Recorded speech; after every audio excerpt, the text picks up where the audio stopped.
Hello guys, welcome back my YouTube channel. And आज हमारा जो है सबसे पहला चैप्टर जो प्रकाश का परावर्तन है उसका हम लोग आज क्वेश्चन आंसर करने वाले हैं। और उससे पहले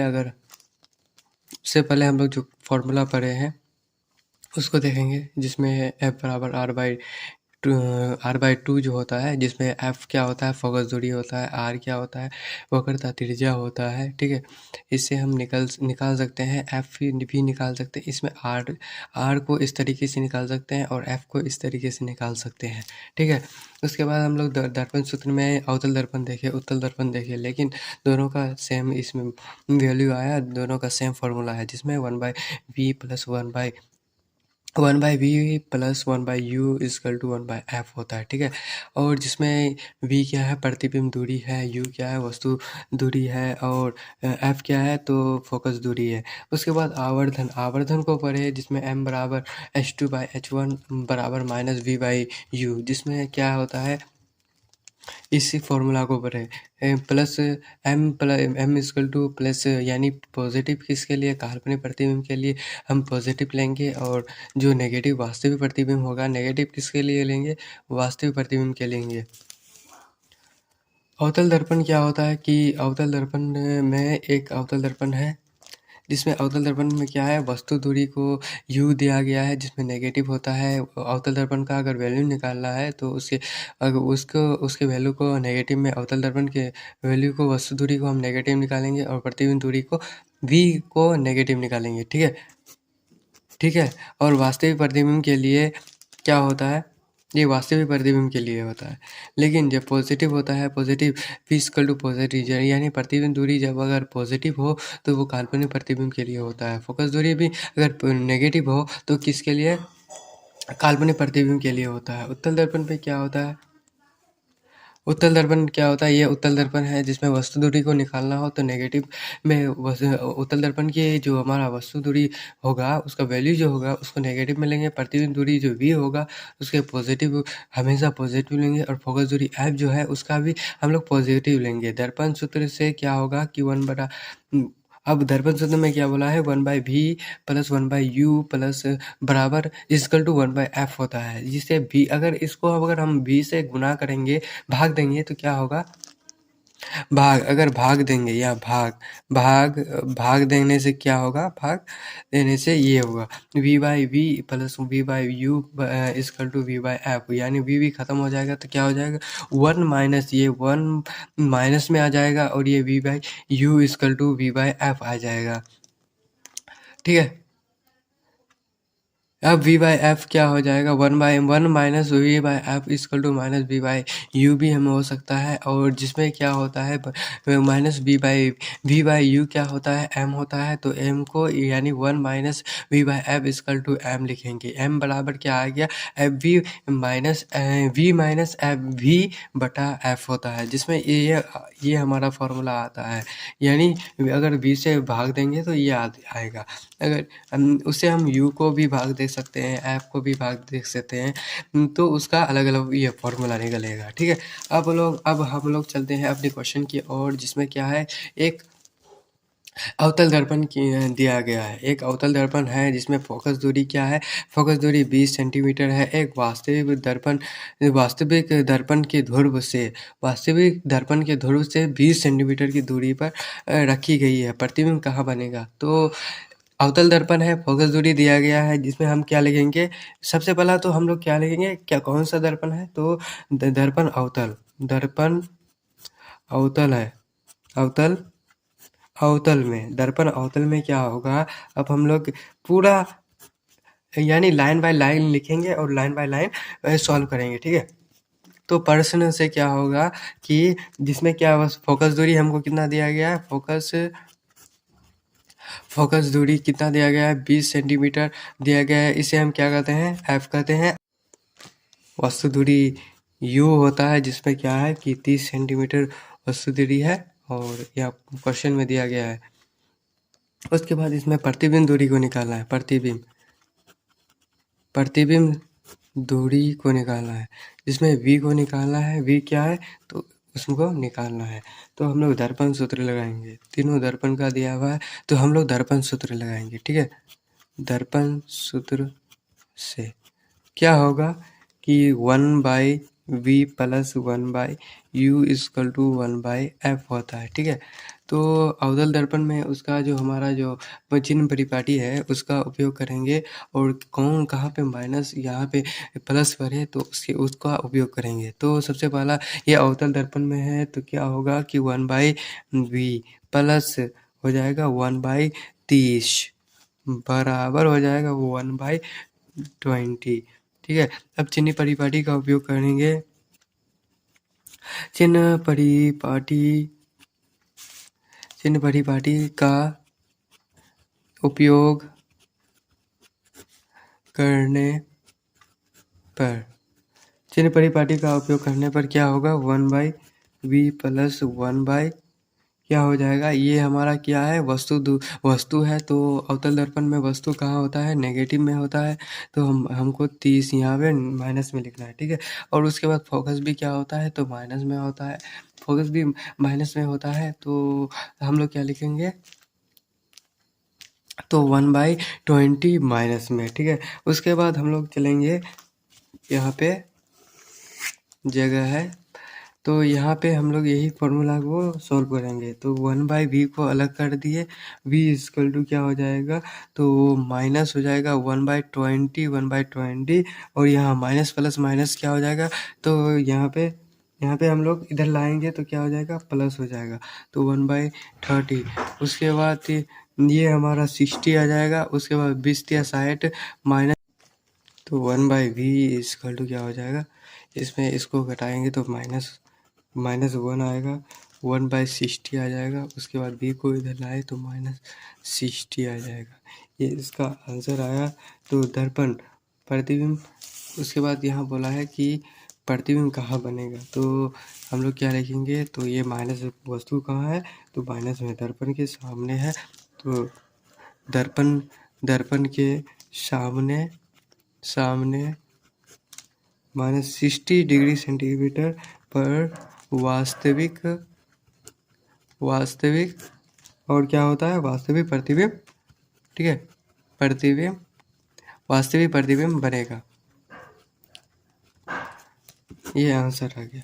उसके बाद एक दूसरा क्वेश्चन दिया गया है जिसमें क्या बोला है कि इसमें एक अवतल दर्पण दिया है जिसमें वस्तु दूरी को दिया है उसके 30 सेंटीमीटर, प्रतिबिंब दूरी v को 40 सेंटीमीटर और फोकस दूरी f को दिया गया है। तो इसमें हम लोग दिया हुआ है तो डायरेक्ट हम लोग दर्पण सूत्र लगाएंगे। दर्पण सूत्र से क्या हो जाएगा कि 1/v plus 1/u equal to 1/f।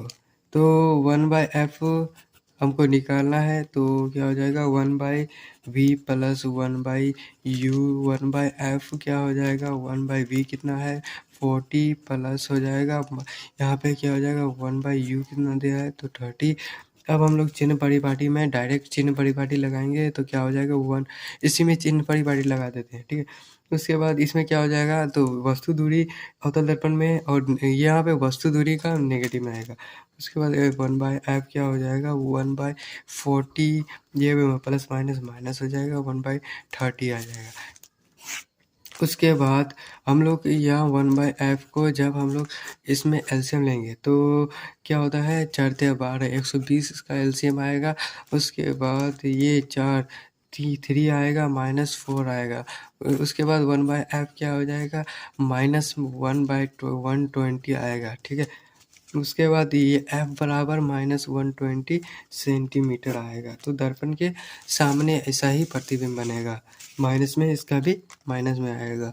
दर्पण के सामने 120 -120 पर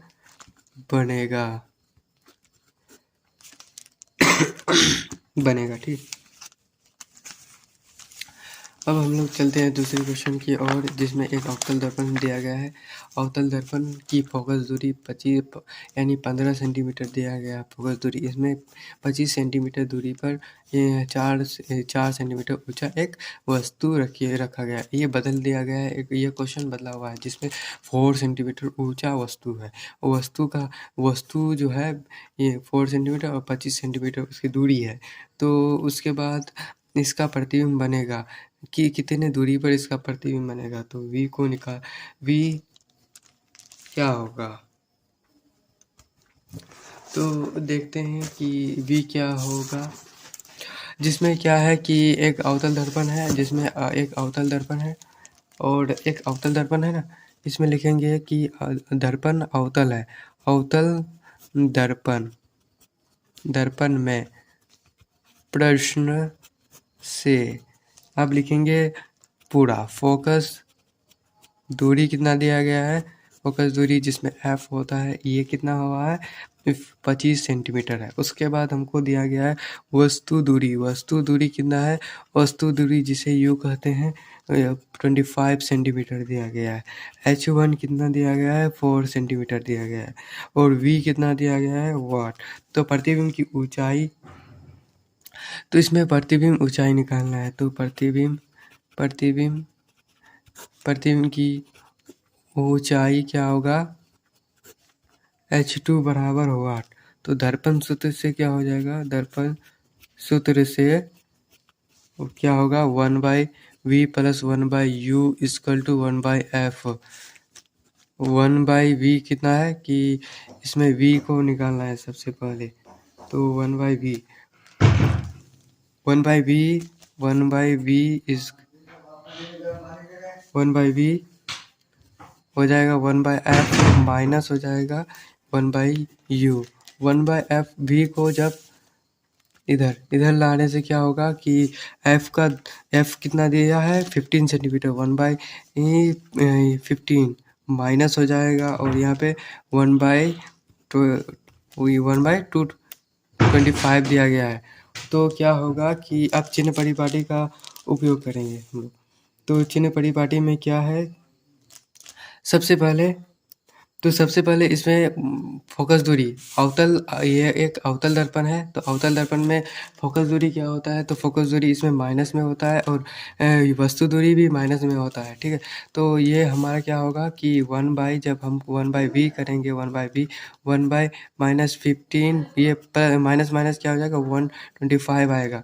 उसके बाद 1/v क्या होगा, तो अब इसका एलसीएम लेंगे तो इसमें 75 आएगा और ये हमारा क्या आएगा -5 प्लस हो जाएगा 3। तो 1/v क्या हो जाएगा, तो ये घट जाएगा -2 आएगा 25 आएगा। तो v बराबर क्या हो जाएगा 20, ये माइनस क्या हो जाएगा 2। ये आंसर आ गया, ठीक है। उसके बाद ये अब इसको जब हम भाग देंगे तो 75 भागा अगर 2 किए तो क्या हो जाएगा 3 6 1 15। तो क्या होगा 7 हो जाएगा 14, ये 1 यह पॉइंट हो जाएगा 0.5। तो ये आया माइनस क्या आ जाएगा, इसमें माइनस है तो माइनस 37.5 सेंटीमीटर। और दर्पण के क्या होगा, दर्पण के सामने बनेगा। उसके बाद अब हमको क्या है कि अब इसमें ऊंचाई को निकालना है, आवर्धन। इसमें ऊंचाई बोला है तो ऊंचाई को भी निकालना है, h2 को भी निकालना होगा, h1 दिया है तो h2 को भी निकालना होगा। तो आवर्धन m बराबर क्या होता है h2/h1, यही होता है फॉर्मूला, -v/u होता है ना। तो क्या होगा h2/h1 क्या होगा बराबर हो जाएगा -30 क्या है 37.5 ये दिया है। उसके बाद u हमको 25 दिया है और हमको h1 हमको कितना दिया है h1 4 सेंटीमीटर, h2 ये 4 बराबर -3 7.5 25। अब हमको इसको निकालना है तो h2 क्या हो जाएगा बराबर 37.5 बाई 20 × 4 ये आएगा। जब इसको इधर लाए, इसको ये 10 आ गया,